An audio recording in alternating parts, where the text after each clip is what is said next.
everyone, this is Monica Wamsley. I'm here doing Sunday Unpacked with Pastor James. We're going to talk about his sermon that he preached on September 1st, and it is called Tell the Story. And he based it on the scripture Deuteronomy 11. So, Pastor, can you just kind of give us a little heads up about why this sermon? Where did it come from?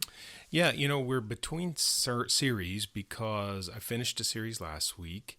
And I didn't want to start a series on Labor Day weekend because it's a holiday weekend and some people are out of town, and I'd rather them be in on the beginning of a series. So I chose one from before because, preachers do actually preach sermons more than once. So I went back to the well and pulled this out. It was actually a Mother's Day sermon from several years ago, and I preached it in a church in Zimbabwe, strangely enough, as well.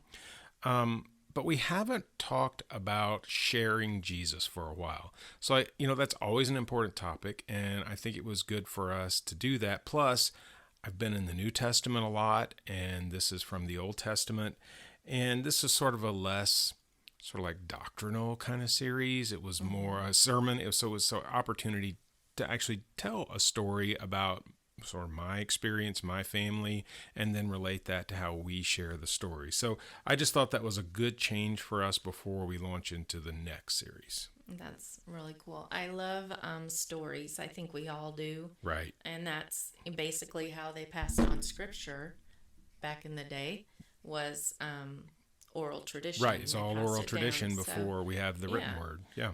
So, and that's one of the reasons I love the Old Testament, to kind of understand how all of that oral tradition came to be placed in books and everything. Right. That was one of the great things about college, was learning how all that came together. Right. But also one of the things I like is that our culture is so different than theirs.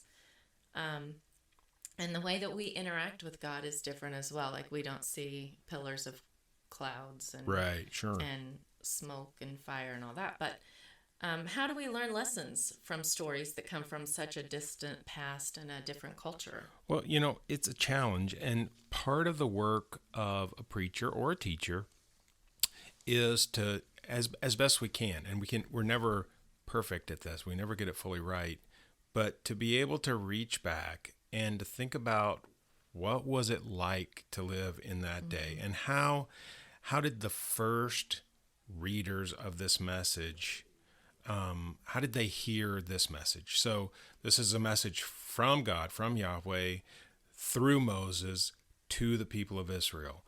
And part of the job of the preacher is to think about, okay, how did they hear that, and what did they learn from it? And then the next step is, what lessons in that passage can speak to us in our world in a very different culture? So it really does take several steps from the text to the congregation. And, that's honestly part of what I enjoy doing, is getting that from the original text and doing that study, and then thinking about, how does this apply to me? How would this apply to somebody who has little kids, since my kids are grown? How would it apply to someone who's retired, since I'm still working? How does it apply to someone who just lives a very different life from me in any number of ways? And I think that's really part of the fun, the creativity of preaching. So whenever we preach and teach, there's several steps before we get to the message. I just love in the Old Testament, they had family around all the time, and they passed it down to their kids, and it's really cool to see us still doing that in a different way. And I look at how many generations we have alive now and how many generations they had alive back then, because their lifespan was so much greater than ours is now. So we worry about, how are we going to reach multi-generations, which you just mentioned, retired and people that have kids. And I think it's really cool that we can maybe take it from them too, to learn that. Right. And it said, even in Deuteronomy 11, teach it to your children. You write it on your doorpost, or on your, right on the wall, on the door frame. Yes, it was like basically every part of your life is going to be touched by this story, or is affected by this story. And I think that just shows us that it is relevant for all generations and all cultures and all time. Right. So, speaking of Moses, we don't always see miracles like we saw in the days of Moses and the prophets, and certainly not like Jesus when he was, walked past a funeral procession and told them to rise up, and they Right. did. We don't see that now. And one example, sometimes we just don't recognize it, or we don't know how to recognize it, or if it was God or wasn't God. For instance, on 9/11, we only think about how we lost 300 first responders, but some people could look at that and say that God held those towers in place so that those first responders could save or rescue over 2,000 people. So, how do we go about talking about those things? And, if some people call those miracles, or the hand of God was at work in that, or how do we address those things? Well, it's a really good question. I mean, I like this question because it challenges me a little bit. Because frankly, I tend to be a little skeptical. That's my nature. Okay, so when someone says, "Well, God did this," I always think, "Well, how do we know God did that?" Yeah. Well, we can't know for sure, right? That is part of what faith is about, because Mm-hmm. God doesn't always like write it on the wall, "Hey, I'm about to do this, so when it happens, you're going to know that it was me." And yet, I think there are some things that we can look for, right? I mean, at the very least, we can talk about things that bless us, and that those are things that God is at work doing. And so when things happen in our lives, and maybe someone is literally healed in an amazing way that shocked them and shocks us, maybe at first we say, "Well, I don't know. Did God do that?" Well, we do know it was a blessing. And so at the very least, what we can do is thank God for the blessing that was present in that. Right. Um, in in labeling and knowing for sure whether God did something or God didn't, I think at one level is sort of a matter of perception, and how do I see that, and how is the Spirit at work in me to understand that event, Right. right? Because I don't understand all this without the Spirit of God at Right. work. So I think this is really complex, but really important for us to think about, because we do know that God is still at work. He hasn't forgotten us, and that when we pray, He hears us. So we should expect that He would be at work. And whether or not we know for sure on each one of these events whether this was the hand of God performing a miracle or not, we can still thank God for the fact that it happened, and that He's in charge, and that we trust Him. So my Right. answer is not perfect, but I hope that helps some. Yeah. I have a personal story Yeah. with this. Is it okay if I Yeah, yeah, share it? yeah. Okay. So, um, when John and I were pregnant with Lucy, and we had that first anatomy scan where they told us there was so much wrong with her and that she probably wouldn't live, we were just devastated, of course, as anyone would be. And Right. then, through prayer and just a lot of just seeking God and why would this happen, I just kind of took on that philosophy: as long as I have breath, there is hope for Right. healing. I'd been through the devastating loss of my sister, so I knew that death is very, very possible, and that loss is part of my life from the age of 6 on. I knew how very real it was. But then John just said, as long as we're pregnant, there's hope. Mm-hmm. So as long as I could breathe for her, there was hope that her diaphragm would be healed. So every appointment that we went to um, was a little bit of a plus. We were told initially that her heart, the whole left side of her heart, was not working, not functioning at all. So not only did we have the diaphragm issue, the lung issue, but we had the heart issue. So we are like, okay, well, this isn't looking so great. Right. They sent us down to St. Louis. A fetal cardiologist spent 45 minutes to an hour studying her heart and the blood flow. And they're like, we do see where they thought her left side of her heart was not working because it is smushed, but everything's flowing like it should, So was it the greater technology that they could see it better? Was it God healing her heart and giving us hope just so that we can make it through the pregnancy? I mean, she did pass away shortly after birth, but we needed that little bit of hope every time. So in our faith, we accepted that that was from God, just boosting our faith and encouraging us that we were making for us, the only decision we could, but keeping our spirits positive so that we could enjoy the pregnancy and enjoy the parenting, even though we were pregnant. You can have a devastating pregnancy all the way through, or we could have joy and hope all the way through. And I feel like, miracle or not, it helped us have that hope. So John likes to look at it as a miracle. I tend to agree with him, but that was a little miracle that gave us hope, and it was our perspective of, as long as there is breath, there is hope.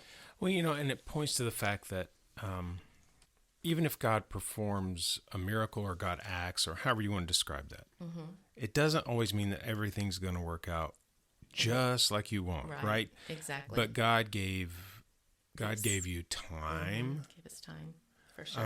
God gave you an opportunity. God gave, for a time, life. And to me, those are all blessings. It didn't, in the end, turn out exactly, well, not at all like you wanted. No. But that doesn't mean God wasn't at work in the process. So I think you're right. I mean, I like that there was hope even when, when it seemed hopeless. Right. Yeah. So that's good. That is, yeah. So you had said in the sermon, back to the sermon, that we can know facts and still not know God. And it's hard to have a relationship with facts. And this is so true with Christianity. How does that speak to the life of a Christian, that you can know, yes, Jesus was born of a virgin, he was this and this and this, but that, just knowing those facts, does not create a relationship. Well, it doesn't. And, I can get hung up on some of that myself, because, if you just studied Paul, right? If you just studied Paul's writings, you would learn a lot of facts about who God is. You would learn a lot of facts about what does it mean for Jesus to be God's son. But can you imagine just having that and not having the Gospels, not having the book of Acts that tell us stories, and even the Old Testament that tell us stories of how God was at work? And so I think we can know things about Jesus, but when we hear what Jesus did and what he said and how he interacted with people, that's a very different thing from just knowing this truth about the identity of Christ. And we want more than that. We want a relationship with God through Jesus. And so we certainly need Paul, and I study Paul a lot, but we also need the Gospels that tell us the story so we can actually get to know who God is and who Jesus was, and how that informs who we are. Yeah, I think that when you study the Gospels and Paul, you can kind of get to know them and their personalities a little bit. Right.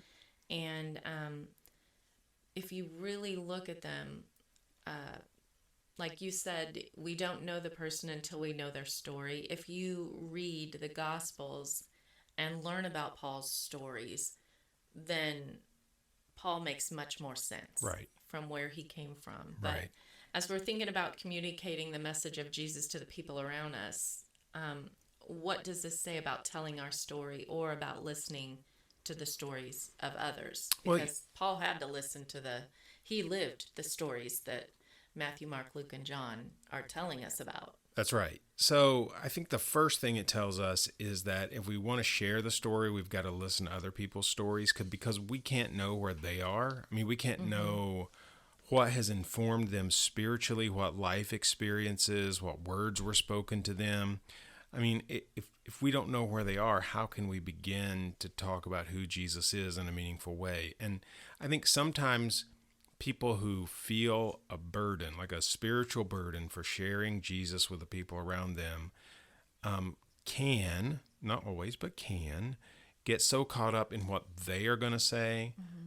that they forget to listen to the stories of the other person. And then the other person is just like conquest, like we want to win them, right? Yeah. But that's not really the core of this. Part of this is a relationship, and we want to invite them into a relationship with Jesus. And so we've got to get to know them and value them as a person, which is entirely consistent with the way that God deals with people, right? Because they are valued because they are created by Him. So they have inherent value as human beings. And I think that's the first step to any of this, is seeing the value in those people as human beings and not just somebody we want to convince to do something. I mean, we certainly want to share the message of Jesus, but we want them to know that they're valuable simply because they are human beings before we say too much. And then, yeah, I think we need to tell our story, because stories are powerful. I mean, that's why we love to watch dramas on Mm-hmm. TV and we watch movies, because story speaks to us in ways that facts don't. So we need to tell the stories of Scripture, which are powerful stories, and we need to tell our own stories of how God has been at work in our lives. So I think those things work together. I agree. I agree wholeheartedly. So it would seem that in sharing our stories, or sharing the story of how God works in our life and our relationship with God and how He's moved in us, we're kind of talking about evangelism Right. here. And that is definitely a word that carries a lot of baggage for some people, me included. So, what is telling the stories all about? What is our goal here? Well, so let's think about that for a minute, because for some people, they probably say, well, why would evangelism carry a lot of baggage, right? Because isn't that sharing the good news? Isn't that what that word means? Well, yeah, it does mean that. But for some people, when they think evangelism or evangelist, the Yeah. person who's doing that, what they hear is somebody screaming at me about Mm-hmm. me going to hell unless I come down to the front of the church tonight, right? Which is not really what we see ever in Mm-hmm. the Bible. So Right. maybe what people are reacting against is something that we've created, not something that actually God has given us. Right. So if evangelism could be refilled with the meaning of this is good news, then I think it would be a great word. But for some people, it really does carry some negative connotations about somebody making me do something because I'm such a bad person. And really, sharing the story of Jesus, sharing Jesus, maybe those are better ways. I don't know what the best language is, but here's how I view it. What we're doing is inviting people in to God's story. Mm-hmm. So God is at work redeeming. I mean, His goal is to redeem all of humanity, right? To bring everybody back, and really to bring all of creation back. And when we're telling the story of Jesus, we're inviting them to be part of God's story, where He is redeeming all who will believe, and in the end, all of creation. And that's good news, right? It is. It is Yes. not you're a terrible person, you're Mm-hmm. awful, and if you don't come down here right now, then there's bad stuff. No, the truth is, we are all sinners. I'm a sinner. Every one of us has sinned, and we have offended God by our sin. So it's not that that's not true, but I think it's good news. And somehow we've decided that we have to phrase everything in terms of bad news first, and then a little bit of good news at the end that'll make it okay. But this is really a big story of God redeeming all of creation and calling it back to Him. And He wants us, every one of us, to be part of that. And to me, that's the best news we could have. And that's easy to share rather than just focusing on, oh, you're a terrible person. Right. Right. I think isn't there's a verse. I know there's a verse. I just don't know where it is, about all creation groans, Right. as in childbirth, in expectation of that restoration of the goodness and the purity and the wholeness Absolutely. of being with God and restoration with God. And just, yeah, I can see how our hearts groan for that. And the emptiness that we feel inside is our hunger and our yearning for that, and we just have to somehow connect God with that yearning in someone else. And if we don't listen, we can't then we can't hear. do it. Right. Right. Right. So as we're telling our story or listening to someone else's story, how do we focus on how our story fits into God's story and maybe are better able to communicate that with others? Well, I think the first question is, who's the main character of the story you're telling? Exactly. So if the main character of the story is me, then it's not the gospel, right? Because I didn't die for anybody's sins. Right. I'm not the Son of God, and I don't get salvation because of something that is so inherently good about me. If the story's main character is the Son of God, Jesus Christ, then you've got a good start on telling the gospel story. If this is all about what Christ has done for us, then that's the gospel. And when we can phrase it that way, I mean, I just think that's the core of it all. I was reading through Colossians 3, and over, Paul uses the word Christ, and he comes back to Christ over and over again, because that's always his focus. And I think it should be our focus. And when it is, then people are drawn to him and not to us, because that's never the goal. And I think a lot of times people are drawn to Christians because of Christ in us and not necessarily our personality. If we're truly living out the love of Christ, then it draws people. Right. Absolutely. So how do we balance grace and truth in telling our story? Because I know my story, I have needed a lot of grace, and I have seen God in it a lot, or in my life a lot, and given me a lot of grace and mercy. But some people tend to be hard on themselves when they think through their stories and think, well, I can't do this. This is not going to help anybody. What passages or scriptures do you think speak to that? Well, what immediately comes to mind for me is John 1:7, where John tells us that Jesus is full of grace and truth. Jesus was full of grace and truth, a balance of both. So Jesus was never afraid to tell people the truth, right? And sometimes that wasn't exactly pleasant. I mean, especially the religious leaders, the people who should have known. Right. Jesus was very clear about what the truth was. But he was always a person of grace as well. And so he would bring healing to someone. He would bring forgiveness to someone. And he would also call them not to continue in sin. Because those things need to go together. Where there is no truth, there can be no grace, right? Because if we're unwilling to admit the truth about ourselves, then we don't see any need for grace. So we need both, but it has to be held in such a careful balance, right? Just as Jesus did. Sometimes we tend to do just the opposite of what Jesus did. Grace is for good people and truth is for bad people, right? Whereas Jesus, when he saw people who were hurting, who were outcast, who were struggling with sin, he extended grace. And when he saw people who were prideful in their own righteousness, he spoke truth. So, I mean, I think the best thing is to follow the example of Jesus, right? I mean, that's how Jesus did it. And if we can follow that, then we're on the right track. Yeah. You had spoken in your sermon, and this was probably my favorite part of your sermon. I love when speakers show some vulnerability or some authenticity, and you talked about a very sensitive part of your family history involving the relationship between your great-grandparents.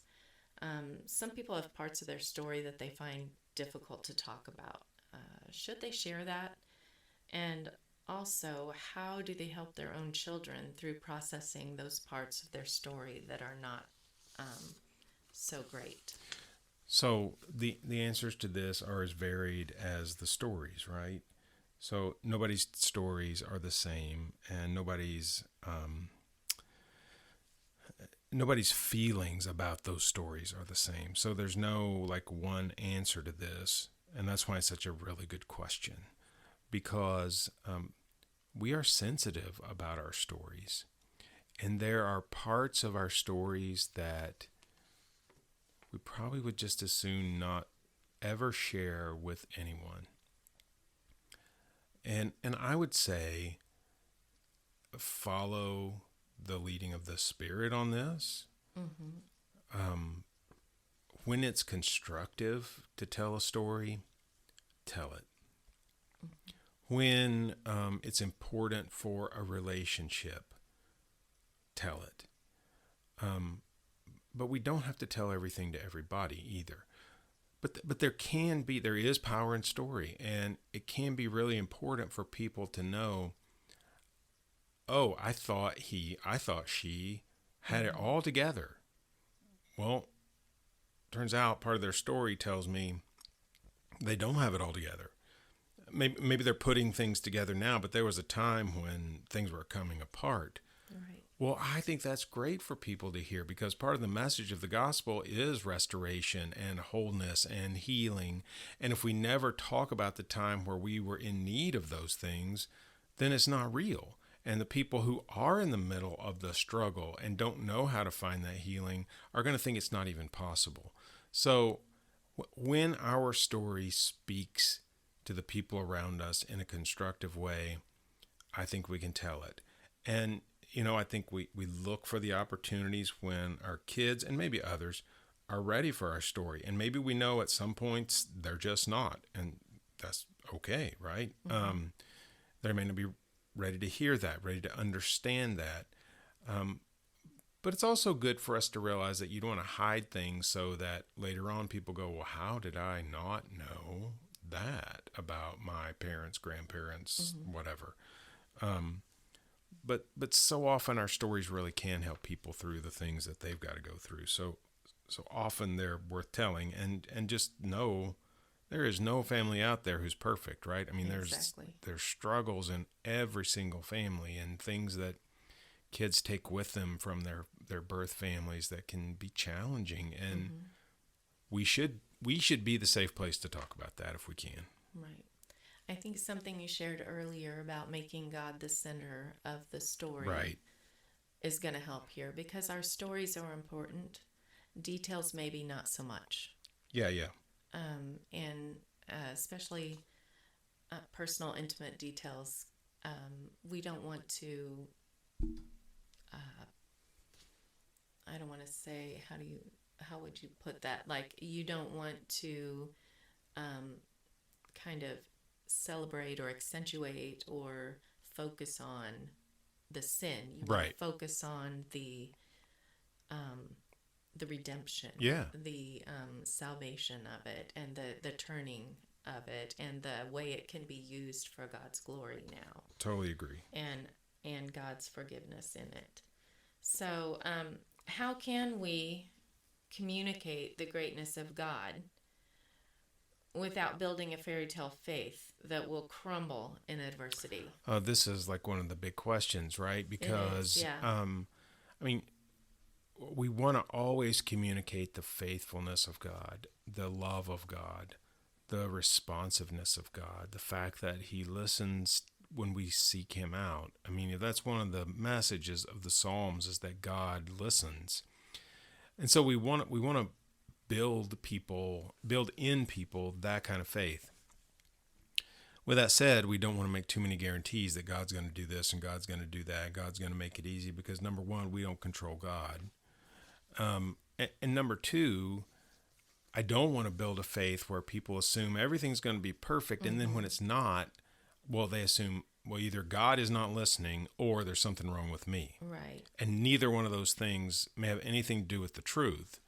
So I want to help people see that sometimes God acts in amazing and obvious ways, sort of like we talked about earlier. Right. And we should acknowledge that and thank Him for that. And sometimes we don't always understand exactly what God's doing. And that doesn't mean that He's abandoned us. It may mean we have to wait. It may mean we may not understand.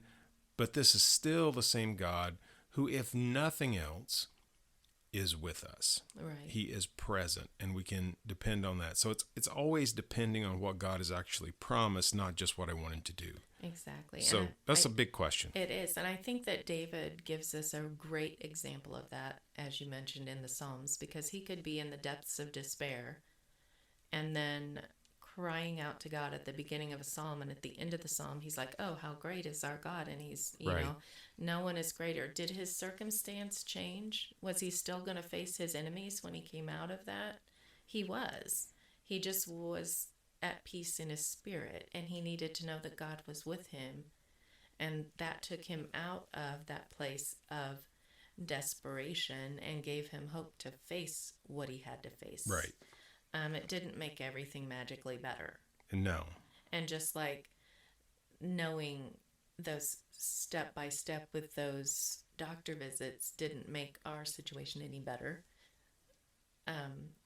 It helped us know God was present and God right. was with us in it. And I think that we can take a lot of strength from the Psalms in that, but we can't hide the fact that the situation that brought about the need for the Psalm of David didn't change. Yeah. So, and it was David's response to what God was doing in his life. He was aware of God's presence. That's what changed. If I'm getting that right. Yeah. Okay. So this sermon was not part of a series, like you said, but I think it's really important for us to know what part of a sermon speaks to you or impacts you the most personally. So yeah, and I think we're going to make this part of our regular routine of questions, right? Yeah. So, for me, it was an odd thing because in our first service, we sang a song that was not, it was not planned for this reason. Our worship leader picked it out, and it's near to the heart of God. And it brought back a memory in the middle of that service as I heard it of sitting next to my grandmother that I talked about. And, if someone wants to hear the story, they can listen to the message. I won't repeat it now, but it just took me back to, this was September of 1983 when my other grandmother passed away. And so you're talking about over 40 years, but I was suddenly present with her. And what really spoke to me in that moment was the safety that I always felt from both her and my grandfather. And that she gave me something that she didn't have as a child. That safety and stability and unconditional love that I could always depend on. And that's a huge blessing. And it really tied into, what the message was about and the stories that transform us. So, it was unexpected, sort of serendipitous, but it was meaningful to me, if to no one else. So, yeah. Well, I think it's great. To go back to a place of safety. And if we tell the story that God is a place of safety and right. that He'll provide that throughout our lives, if we just acknowledge it. And I just love that it just came to you like in the middle of that service. And that rarely happens for me. So, that's one of those things where I sort of go, well, was that just happenstance or was God at work in that? And for me, it felt like God was at work in that. Felt like the Spirit of God sort of touched me in a way that I did not expect in the middle of that service. So I'm thankful for it. All right. So that's going to wrap up our Sunday Unpacked for today. I just want to encourage you to go ahead and send those questions in or comments to questions@TaylorvilleChristian.com. or text your questions or comments to 217-712-6621. Thanks. Bye.